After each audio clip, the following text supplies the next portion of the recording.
यकीन चाहिए, हर अदालत में हो न्याय के सिलसिले, कटघरों से सबूतों से सच ही खिले।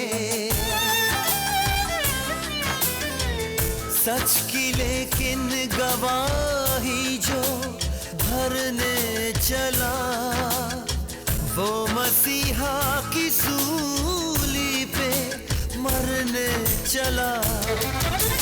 सच शहादत मांगता है, सच इबादत मांगता है, सब उसूलों से बड़ा ये अपनी कीमत जानता है।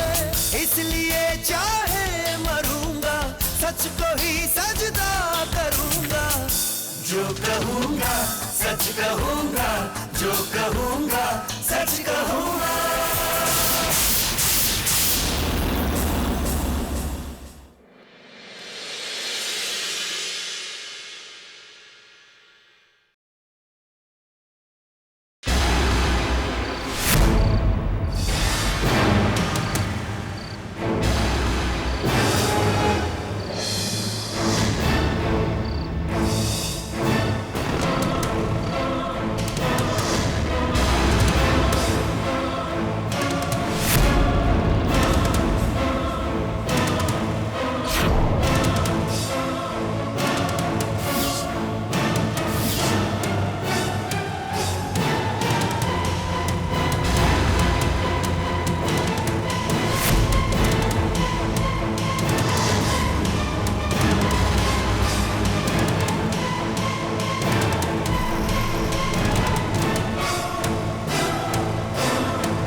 यहाँ तो कोई भी नहीं है, खामखा परेशान हो रही हो। मुझे मार डालेगा वो, कोई बचाओ मुझे, कोई बचाओ। पर कौन था सुनीता? वहाँ तो कोई नहीं है।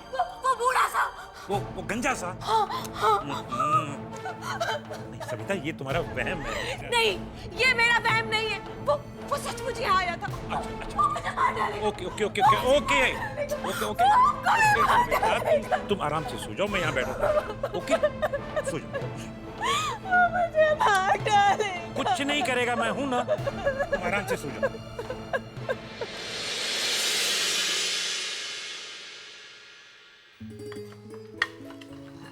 Good morning everybody.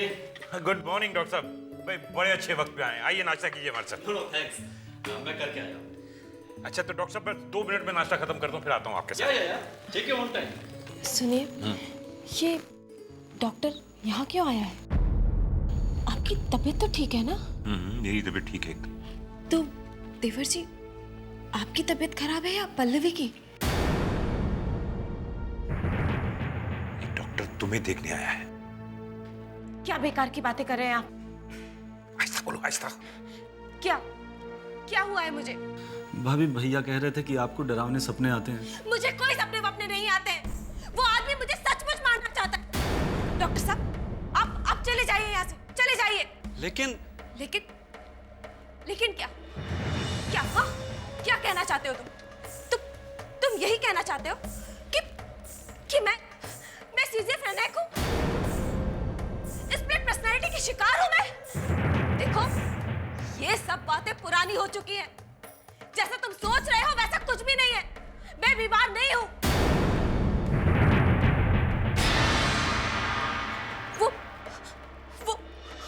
वो आदमी मुझे मारना चाहता है।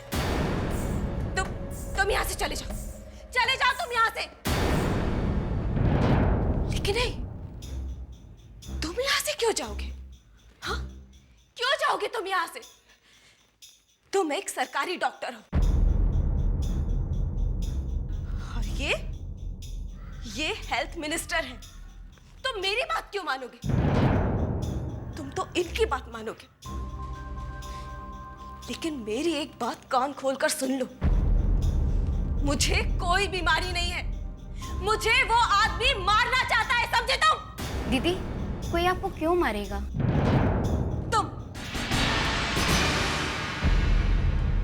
तुम मारना चाहती हो मुझे? दीदी, हाँ, मुझे तुम पर भी विश्वास नहीं। मुझे मुझे मुझे किसी पर भी विश्वास नहीं है, किसी पर भी नहीं।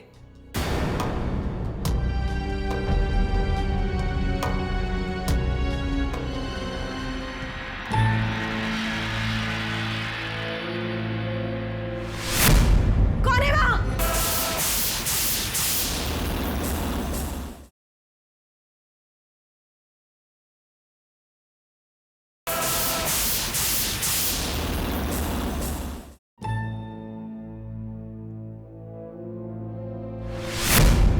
कौन है वहां? कौन है?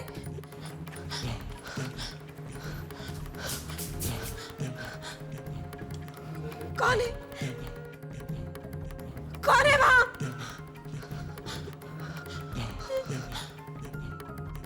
कौन है वहां?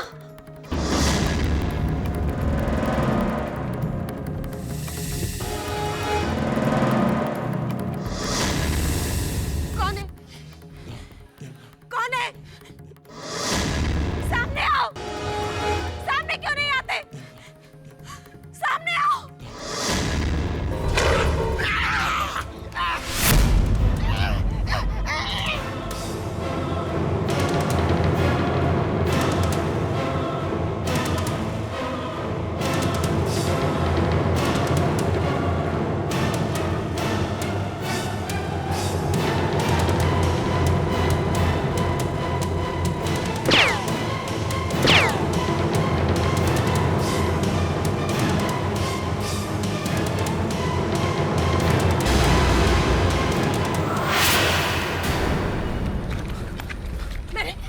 मैंने उसे मार दिया मैंने उसे। वो वहां मरा पड़ा है। मार दिया मैंने उसे।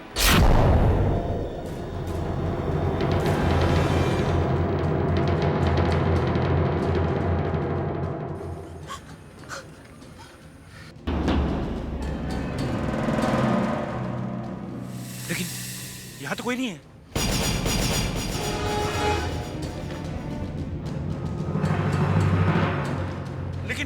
लेकिन वहां तो कोई नहीं है। नहीं, ये नहीं हो सकता। वो वहीं मरा पड़ा होगा। वो वहीं मरा पड़ा होगा। दीदी, आपने देखा नहीं ध्यान से? दीदी, इतनी रात है, गेट तो बंद है, कोई अंदर कैसे आ सकता है? तुम्हें मेरी बात पर विश्वास कभी नहीं होगा। सुनो, मुझे यहाँ नहीं रहना है। मुझे यहाँ नहीं रहना है। भाभी, जगह बदलने से प्रॉब्लम सॉल्व थोड़ी हो जाएगी। मैं कुछ नहीं सुनना चाहती। मुझे मेरे बेटे के पास भेज दो। अब तुम श्लोक को तंग करोगी? वो नन्हा बेचारा हॉस्टल में रहता है, तुम उसके साथ नहीं रह सकती। मुझे कुछ नहीं पता है। मैं बस अपने बेटे के पास जाऊंगी। मैं यहाँ नहीं रहूंगी। मैं नहीं रहूंगी यहाँ। भैया, आप सिक्योरिटी क्यों नहीं लगवा लेते? पुलिस के आने के बाद तो आपको कोई परेशानी नहीं होगी ना?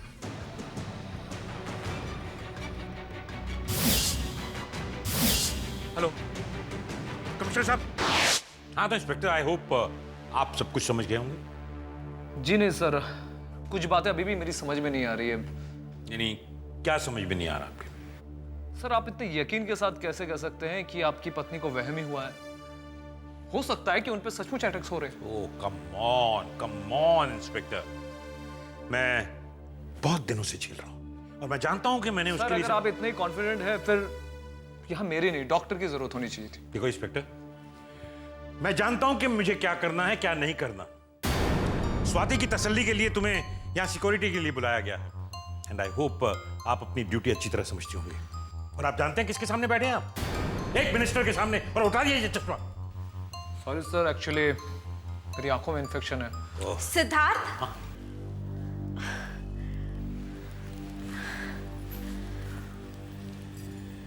तुम?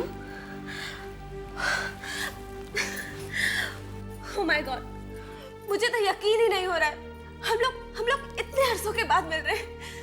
ओह, तो आप एक दूसरे को जानते हैं? हाँ, हम लोग कॉलेज फ्रेंड हैं और कॉलेज में हमारी जोड़ी सिंगिंग में हिट थी। क्यों सिद्धार्थ? ओह, अच्छा हुआ, ये तो ब्लेसिंग इन डिस्गाइज हो गया। आपको यहाँ सिक्योरिटी के लिए भेजा गया और अच्छा हुआ कि आप दोनों दोस्त निकले। It's good for us, okay? Siddharth, हम लोग इतने सालों बाद मिले हैं, मुझे तुमसे ढेर सारी बातें करनी। चलो चलो अंदर चलो, चलो ना बाबा, चलो।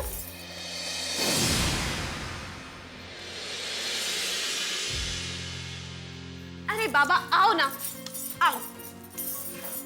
अच्छा एक बात बताओ, सचमुच तुम्हारी आंखों में इन्फेक्शन हुआ है या फिर तुम मुझसे नजरें चुरा रहे हो? खैर, बैठो और ये बताओ कि क्या खाओगे? मैं खाना खा के आया। कोई प्रॉब्लम नहीं, अब तो तुम्हें यहीं रहना है। अच्छा ये बताओ, शाम को क्या खाओगे?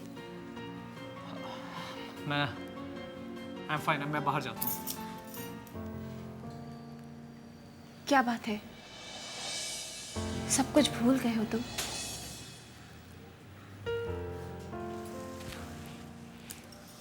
स्वाति, तुम्हारी शादी हो चुकी है।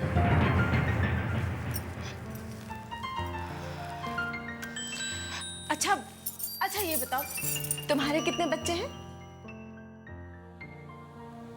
मेरी शादी नहीं हुई अभी। शादी हुई नहीं या की नहीं?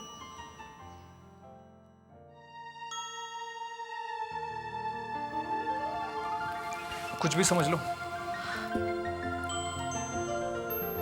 तुम यहाँ जानबूझ कर आए हो ना? तुम्हें पता चला होगा। मुझे कुछ नहीं पता था। अगर पता होता तो शायद मैं यहाँ कभी आता ही नहीं। स्वाति जी। स्वाति जी? मैं यहाँ पे ड्यूटी के लिए आया हूँ। मैं बाहर हॉल में आपका इंतजार कर रहा हूँ, आइएगा, आपसे कुछ जरूरी बातें करनी है।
कोई नहीं आया था, कोई नहीं आया था।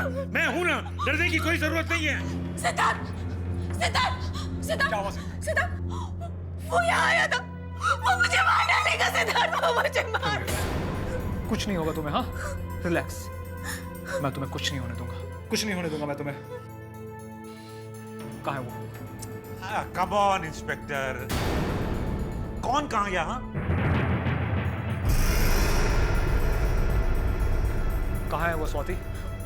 कहाँ गया वो? वो वहाँ गया है वो। सर, जब ये चीखी थी तब तो आप यहीं थे ना? जी नहीं, मैं ड्राइंग रूम में था। ड्राइंग रूम तो इस दरवाजे के साथ लगा हुआ है, तो आपने किसी को जाते हुए नहीं देखा? क्या मतलब है तुम्हारा? हाँ, क्या मतलब है? जब कोई होगा तो दिखेगा ना। हाँ, कहीं ऐसा तो नहीं कि आप देखकर भी अनदेखा कर रहे? क्या मतलब है तुम्हारा? हाँ? मुझ पे शक कर रहे हो? सर, शक करना मेरे पेशे का एक हिस्सा है। शक तो अब मुझे भी होने लगा है। ये सब बुड्ढे का दिखावा जो है, ये कहीं ऐसा तो नहीं कि दो बिछड़े हुए प्रेमी फिर से मिल जाए? सिक्योरिटी लगाने का आइडिया आपका था, मेरा नहीं। लेकिन हाँ, ये बात सच है कि सिद्धार्थ के यहाँ रहने से मुझे तसल्ली मिली। तो इसे कहो कि ये अपनी हद में रहे। हद से बाहर जाने की जरूरत नहीं है। और जो काम दिया गया है वही करो, समझे?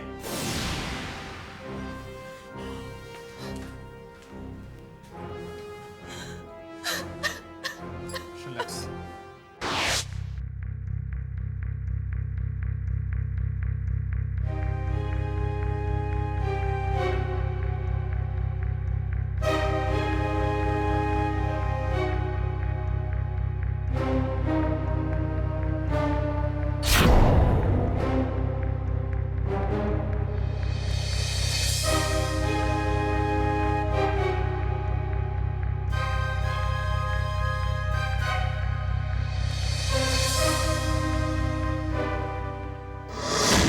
स्वाति की माँ है।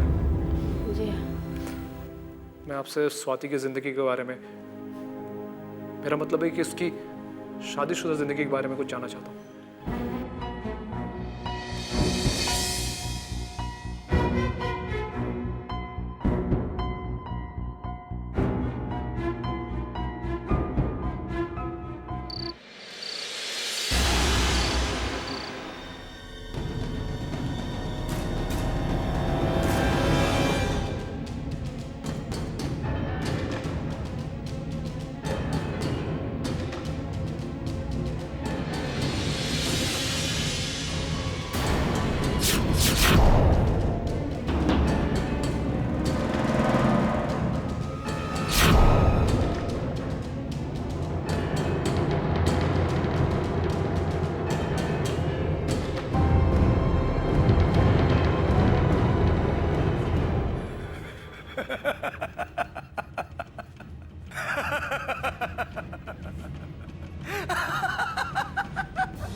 अरे आज ये तुम्हारे चेहरे का रंग क्यों उड़ गया?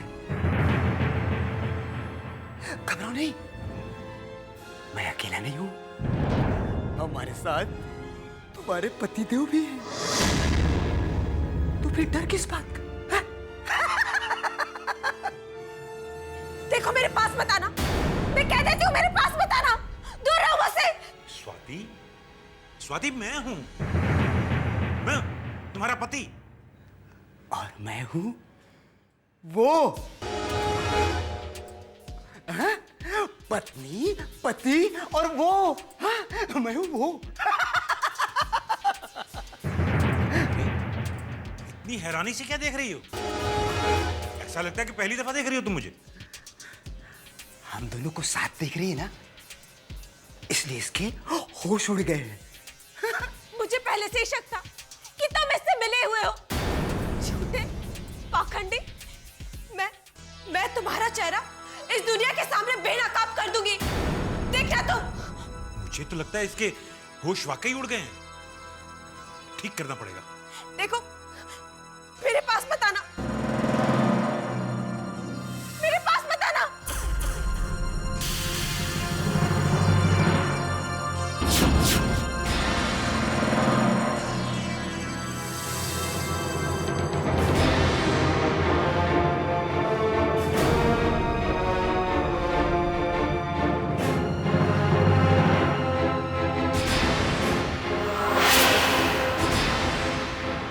वहीं रुक जाओ, वरना मैं तुम्हें मार दूंगी। स्वाति, स्वाति सुनो, मेरी बात सुनो, मेरी बात सुनो। मैं समझाता हूँ। मुझे कुछ नहीं समझना है। पीछे मुड़ो। स्वाति, मैं आई से टर्न।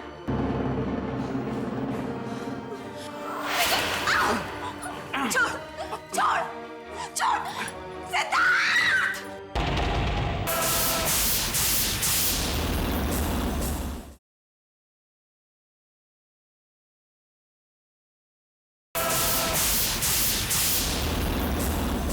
मैं हेल्थ मिनिस्टर लेखराज जी के घर से बोल रही हूँ, जहाँ सीनियर इंस्पेक्टर सिद्धार्थ ने उनकी हत्या की है।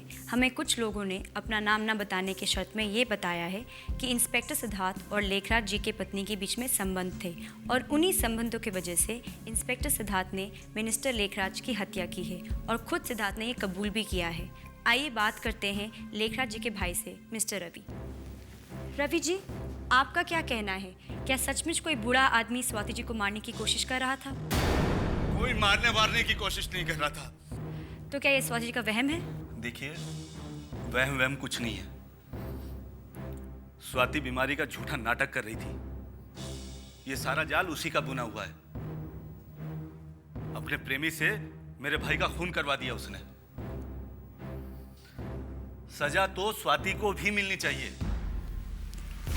ये स्वाति जी का वहम है या इंस्पेक्टर सिद्धार्थ ने स्वाति जी की जान बचाने के लिए मिनिस्टर लेखराज की हत्या कर दी है?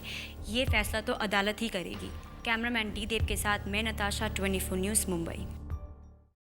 अरे कैसी बातें कर रहे हैं आप? पहचानूंगा कैसे नहीं सुलेमान खान साहब? मिनिस्टर्स की आवाज में खनक ही कुछ और होती है। कहिए, कैसे याद किया? हमारी पार्टी के हेल्थ मिनिस्टर मिस्टर लेखराज का कत्ल हुआ है और ये केस आपके पास है। समझ गया। अब बिल्कुल बेफिक्र रहिए, कातिल को सजा जरूर मिलेगी। सिर्फ कहने से काम नहीं चलेगा वकील साहब।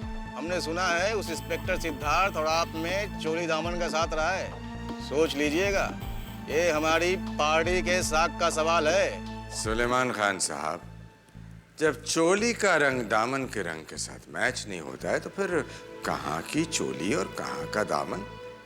और वैसे भी हम तो सरकार के रंग में रंगे हुए हैं, और कोई रंग कैसे चढ़ सकता है? सुनहरे रंग का भविष्य है आपका। सब आप ही की मेहरबानी है सुलेमान साहब। अब बिल्कुल बेफिक्र रहिए। इंस्पेक्टर सिद्धार्थ अब सिर्फ सिद्धार्थ बनकर जिएगा, और वो भी सलाखों के पीछे।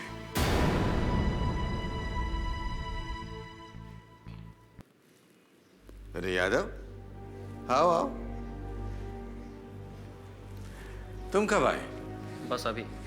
आप फोन पर बात कर रहे थे, इसलिए डिस्टर्ब नहीं किया। Now let me guess, तुम यहाँ क्यों आए हो? सिद्धार्थ कातिल नहीं है, बात कुछ और है। उसे बचा लीजिए या हमें उसे बचा लेना चाहिए। यही सब इमोशनल बातें करने आए हो ना तुम? देखा, इस बार भी मैंने तुम्हारी बिल्कुल करेक्ट फेस रीडिंग की है। यही गुहार लेकर तुम आए हो। बिल्कुल सही रीड किया आपने। आया तो मैं इसीलिए था, पर अपने फर्ज के आगे मैं मजबूर हूं। ठीक है, आप अपना फर्ज निभाइए, मैं अपना फर्ज निभाता हूँ। सालों तक मैं इसी पुलिस स्टेशन में रहा, मगर कभी सोचा नहीं था कि इन सलाखों के इस तरफ आकर कैसा लगता है। सिद्धार्थ, मैं तुम्हारी मदद करना चाहती हूँ। क्यों? क्या क्यों? मुझे किसी की मदद नहीं चाहिए। मैंने खून किया है और मुझे उसकी सजा मिलेगी। पर मैं जानती हूँ कि तुम बेगुनाह हो। आप मुझसे ज्यादा जानती हैं। नहीं, पर इंसान को तो परख ही सकती हूँ। हर बार आप सही होती। कभी हाँ, कभी नहीं। पर मैं इतना जानती हूँ सिद्धार्थ कि हमारे देश का कानून तुम्हारे जैसे ईमानदार और बहादुर ऑफिसर्स के बलबूते पर ही टिका है। और इस बार मैं सही हूँ। मैंने एक बेबस औरत को उसके पति के अत्याचार से बचाया, मगर कानून की नज़र में यह गुनाह है और कानून मुझे जो भी सजा दे मुझे मंजूर है। पर तुम अपनी सजा तो कम करवाने की कोशिश कर ही सकते हो।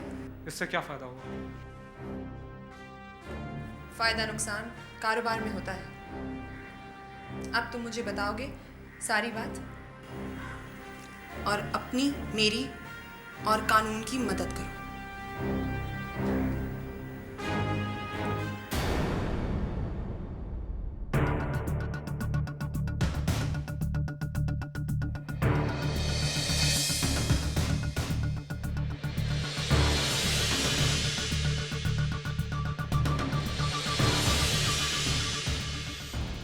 ऐसे देखने से क्या होगा सिद्धार्थ? मैं तो वही कर रहा हूं जो मेरा फर्ज है। सरकारी वकील सरकार का ही काम करेगा। और वैसे भी तुम जानते हो कि ये रिश्ते, नाते, इमोशंस, ये सब मेरे लिए बेकार की बातें हैं। इसलिए उम्मीद करता हूं कि तुम मुझे गलत नहीं समझोगे। सर तब से आप ही सफाई दिए जा रहे हैं। एक बार मुझसे पूछ तो लीजिए कि मैं आपको गलत समझ भी रहा हूं या नहीं।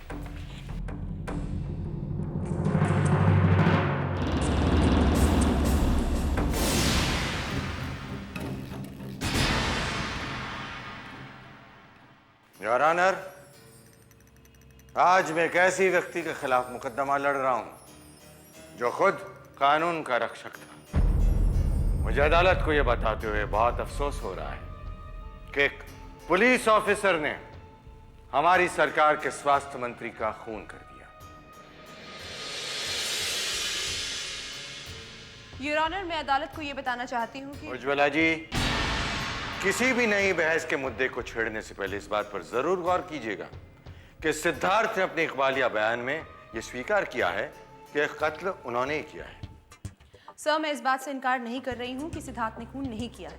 मैं सिर्फ ये कहना चाहती हूँ कि किन परिस्थितियों में सिद्धार्थ के हाथों खून हुआ है उन पर भी गौर करने वाली जरूरत है। योर ऑनर, परिस्थितियां किसी भी कातिल को बेगुनाह साबित नहीं कर देती। मिस्टर गैरोला, मैं सिर्फ अदालत को ये बता रही हूँ कि सिद्धार्थ एक सिंसियर पुलिस ऑफिसर है, एक पेशेवर मुजरिम नहीं। आप कहना चाहती हैं कि पहली बार कत्ल करने वाले को बाइज्जत बरी कर देना चाहिए? सर, मैं अदालत से ये रिक्वेस्ट करना चाहती हूँ कि सिद्धार्थ पर केस उसके पिछले रिकॉर्ड को देखते हुए चलाया जाए। योर ऑनर, मैं अदालत से रिक्वेस्ट करता हूं कि सिद्धार्थ को 15 दिन की पुलिस रिमांड पर भेज दिया जाए ताकि बाकी पहलुओं पर से भी नकाब हो सके।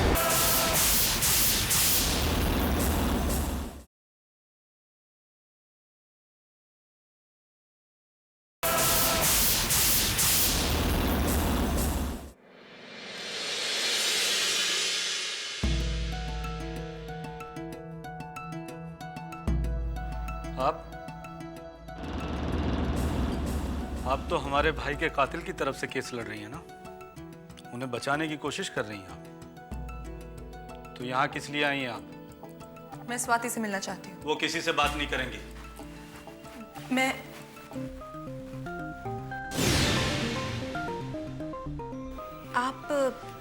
आप स्वाति हैं?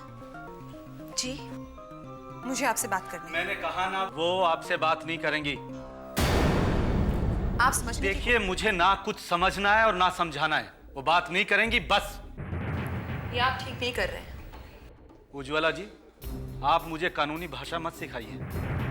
यदि आप वकील हैं तो घसियारा मैं भी नहीं हूं। आप जो भी हैं, मैं यहाँ आप लोगों की मदद करने के लिए आई हूँ। मैंने सोचा सवाल जवाब बंद कमरे में हो जाएं तो बेहतर है।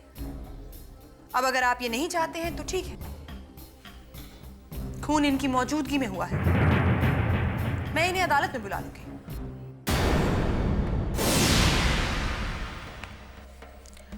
ठीक है फिर। ठहरिए, पूछिए जो पूछना। अकेले में।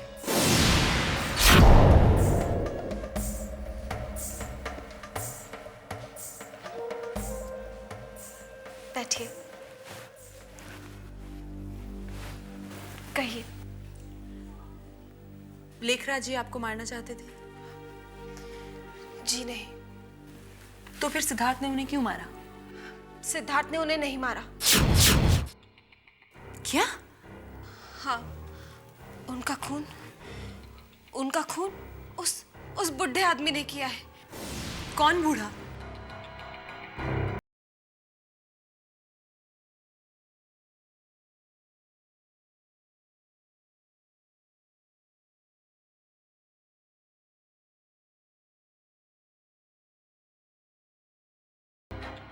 तुम उस बूढ़े का चेहरा पहचान लोगी?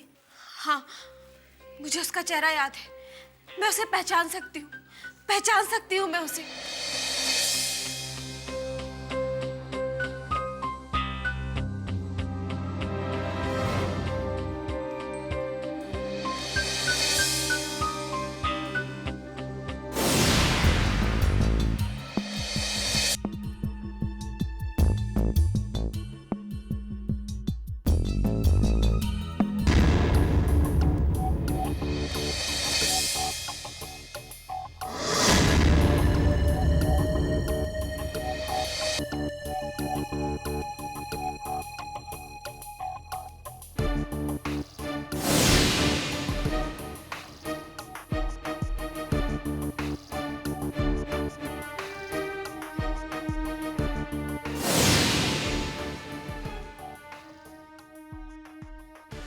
अरे तो बलदेव है, पीछे ही तो उसका घर है।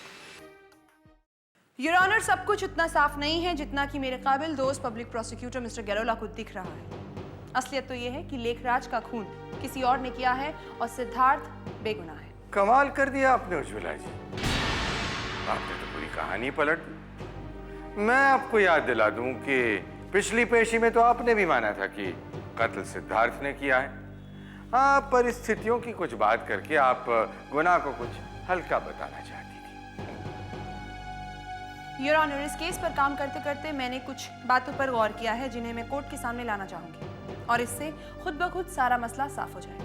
अरे आप क्यों तकलीफ करती हैं उज्ज्वला जी? आप जो कहना चाहती हैं मैं बता देता हूं। योर ऑनर, उज्ज्वला जी अदालत को यह बताना चाहती हैं कि स्वाति मानसिक रूप से बीमार थी और जब यह कत्ल का हादसा हुआ तब भी वो अपने आपे में नहीं थी और वो खुद किसी वहम का शिकार थी। स्किज़ोफ्रेनिया, इसे स्किज़ोफ्रेनिया कहते हैं। इसका मतलब मैं ठीक हूं, यही कहना चाहती है ना? कई बार मुझे लगता है उज्ज्वला जी कि आप बहुत ही सीधी और बहुत ही भोली हैं। दूसरों की बात पर बहुत जल्दी से यकीन कर लेती हैं आप। ये कहानी नहीं, हकीकत है। केस पर काम तो हम भी करते हैं उज्ज्वला जी। पता था मुझे कि ये पहलू जरूर सामने आएगा। आप कोर्ट को और आपको मैं हकीकत बताता हूं।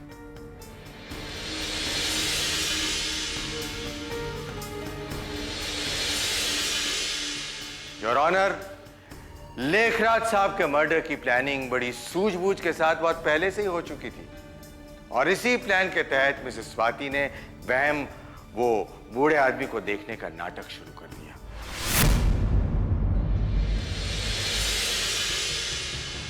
स्वाति मानसिक बीमारी की आड़ में अपने पति को अपने रास्ते से हटाना चाहती थी, लेकिन इनकी किस्मत इनसे 2 कदम आगे चल रही थी। इनके इस ड्रामे की वजह से उनके पति लेखराज साहब ने उनकी तसल्ली के लिए सिक्योरिटी रखी और सिक्योरिटी के लिए जो आदमी आया था वो उनका पुराना प्रेमी निकला। यही इनके प्लान ने एक नया मोड़ लिया। प्रेमिका ने प्रेमी को अपने शोषण की दर्द भरी कहानी सुनाई और उसके हाथों कत्ल करा दिया।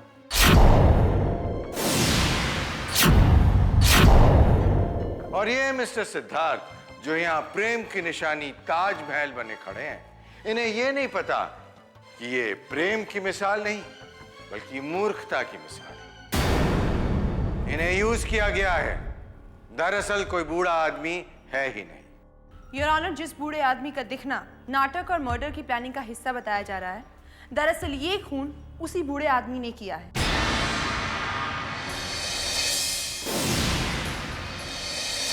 और वो बूढ़ा आदमी इस वक्त भी कोर्ट में मौजूद है।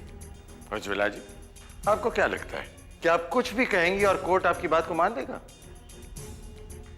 योर ऑनर, अपनी बात को प्रूव करने के लिए मैं विटनेस बॉक्स में स्वाति राज को बुलाने की इजाजत चाहूंगी। स्वाति, कुछ लोग कहते हैं कि तुम वहम का शिकार, उस बूढ़े का दिखना तुम्हारा नाटक है। क्या कहोगी इस बारे में?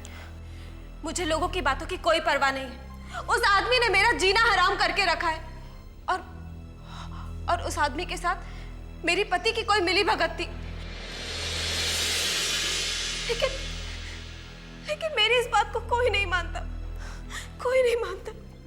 ऐसी बात नहीं है। मैं तुम्हारी बात का विश्वास करती हूँ क्योंकि हमारी टीम ने उस बूढ़े को ढूंढ निकाला है।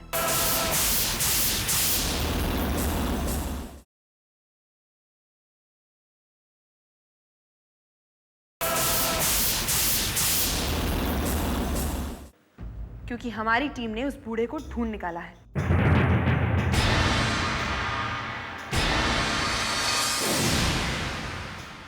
मैं उसके घर तक गई हूं, मिली हूं उससे। वो बूढ़ा है, गंजा, घिनौना सा आदमी है। तंबाकू खाता है जिससे उसके दांत भी खराब हैं। उसके चेहरे से दरिंदगी टपकती है। वो तुम्हारे पीछे पड़ा हुआ है स्वाति।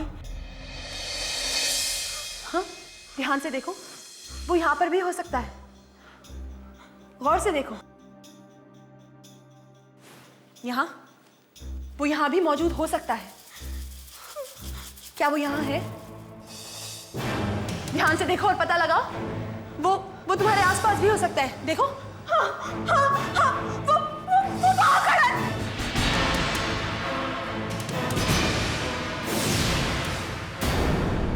देखो, देखो वो मेरी तरफ आ रहा है। उसे रोको।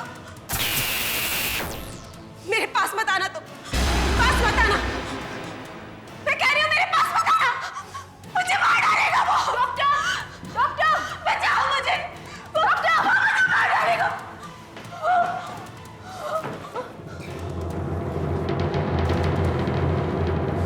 योर ऑनर, ये है वो शख्स जिसने स्वातिराज के दिलो दिमाग पर गहरा असर डाला है। इसका नाम बलदेव है और ये स्वाति का सौतेला बाप है जो मर चुका है, लेकिन स्वाति के दिमाग में आज भी जिंदा है। दरअसल बलदेव एक जानवर था। रिश्ते नातों की अहमियत उसके लिए कुछ नहीं थी। स्वाति पर गलत निगाह थी उसकी। उसने कई बार स्वाति को अपना शिकार बनाना चाहा, लेकिन उसकी मां की वजह से उसके घिनौने इरादों में कभी उसे कामयाबी नहीं मिली। स्वाति की जिंदगी खौफ में गुजर रही थी और उसे सबसे बड़ा झटका तब लगा जब उसकी मां की गैर मौजूदगी में बलदेव ने स्वाति का ब्याह उसकी दुगनी उम्र के आदमी लेखराज से करा दिया। लेखराज उस वक्त मिनिस्टर नहीं, यूनियन लीडर थे। उज्ज्वला जी, आप क्या कहना चाहती हैं? कुछ समझ में नहीं आ रहा है। थोड़ा इंतजार कीजिए मिस्टर गैरोला, सब समझाते हूँ। सुहागरात वाले दिन जब स्वाति ने लेखराज को बिना विक के तंबाकू चबाते हुए देखा तो उसे उसमें बलदेव की झलक दिखाई दी। बस तभी से उसका मेंटल बैलेंस बिगड़ा और उसे पहला दौरा पड़ा स्किज़ोफ्रेनिया का। तभी से उसके जहन में एक बूढ़े आदमी के आकार ने जन्म ले लिया। दरअसल लेखराज और बलदेव की एक जैसी शक्ल होने की वजह से इसी तरह का एक बूढ़ा उसे दिखने लगा जो उसे परेशान करता था और मारना चाहता था। चलिए, मुझसे बढ़िया मनोरंजन तो आपने करा दिया उज्ज्वला जी। आपने तो स्वाति का परफॉर्मेंस भी दिखा दिया, लेकिन इसके बावजूद इससे यह प्रूव नहीं होता है कि स्वाति नाटक नहीं कर रही है। सर, सुहागरात वाले दिन जिस डॉक्टर ने स्वाति का चेकअप किया, ये रही उसकी बनाई हुई मेडिकल रिपोर्ट जिसमें स्किज़ोफ्रेनिया का साफ साफ जिक्र है। स्वाति का चेकअप करने के बाद दूसरे ही दिन डॉक्टर शिंदे का ट्रांसफर हो गया। इसीलिए वो इस बारे में किसी से कुछ नहीं कह पाए और ना ही किसी और ने उन्हें कांटेक्ट करके रिपोर्ट लेने या कुछ बात करने की जहमत उठाई। चलिए उज्ज्वला जी, आपने ये तो प्रूव कर दिया कि स्वाति एक स्किज़ोफ्रेनिक पेशेंट है, लेकिन मुद्दा असली तो वहीं पर है कि सिद्धार्थ कातिल है या नहीं। ये सिद्धार्थ ही बताए तो बेहतर होगा। सिद्धार्थ, मैं जान गई हूं कि तुम चुप क्यों थे, लेकिन अब वक्त आ गया है कि तुम सबको बता दो कि तुम चुप क्यों रहे। अब तो डॉक्टर की रिपोर्ट्स भी आ गई हैं। मैं जानता था कि मैं स्वाति की बीमारी स्किज़ोफ्रेनिया को प्रूव नहीं कर पाऊंगा। कोई ये नहीं मानता कि स्वाति दिमागी रूप से बीमार है। सब लोग यही सोचते कि स्वाति नाटक कर रही है। ये कोई इसका चाल है बचने के लिए। कोई उसकी बातों पर यकीन नहीं करता। मैं इसलिए चुप रहा। इसलिए और उस दिन जब मैं उसके कमरे में गया तो छोड़ो, मैं कहती हूँ छोड़ो। आज मैं तुम्हें मार डालूंगी। छोड़ो, छोड़ो, छोड़ो। आज मैं तुम्हें मार डालूंगी।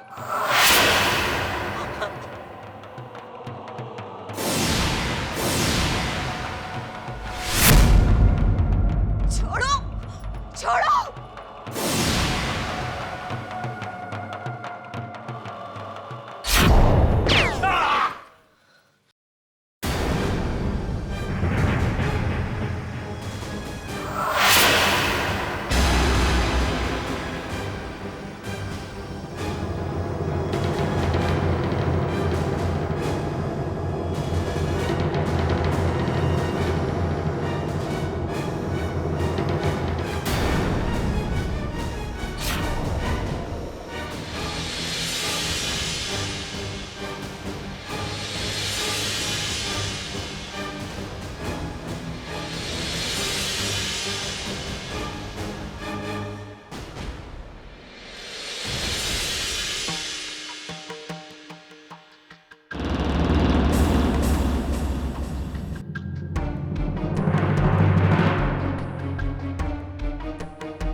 मैं और स्वाति कभी बहुत अच्छे दोस्त हुआ करते थे। मेरे माँ बाप नहीं थे, इसलिए मैंने बचपन से स्वाति की माँ को अपनी माँ माना। और उस वक्त जब गोली चली तो मैं समझ गया स्वाति की जिंदगी गई, साथ में उसके बेटे श्लोक की भी और उसकी मां की भी जिंदगी। तीनों जिंदगियां तबाह हो सकती थी। 3 जिंदगियां तबाह हो, इससे बेहतर था कि एक जान चली जाए। इसीलिए मैंने ये इल्जाम अपने ऊपर लिया।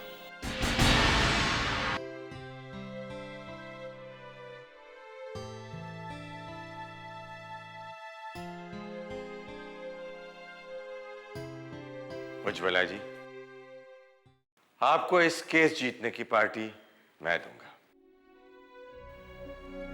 और सिद्धार्थ, तुम्हारी इस कुर्बानी से मैं वो समझ पाया हूं जो 20-25 सालों में कोर्ट की किताबों से नहीं समझ पाया। आज के बाद मैं भी आप लोगों की तरह ही काम करूंगा। जो कहूंगा सच कहूंगा। हाय फ्रेंड्स, जो कहूंगा सच कहूंगा को आज 1 साल पूरा हो गया। 52 एपिसोड्स। इस प्रोग्राम को लेकर आपका और हमारा साथ यहीं तक था। जी हाँ, यह हमारा आखिरी एपिसोड था। इस 1 साल में आपका बहुत स्नेह हमें मिला, बहुत हौसला अफजाई की आप लोगों ने हमारी। लगातार प्रोग्राम में बहुत अच्छी टीआरपी। आप सबका शुक्रिया।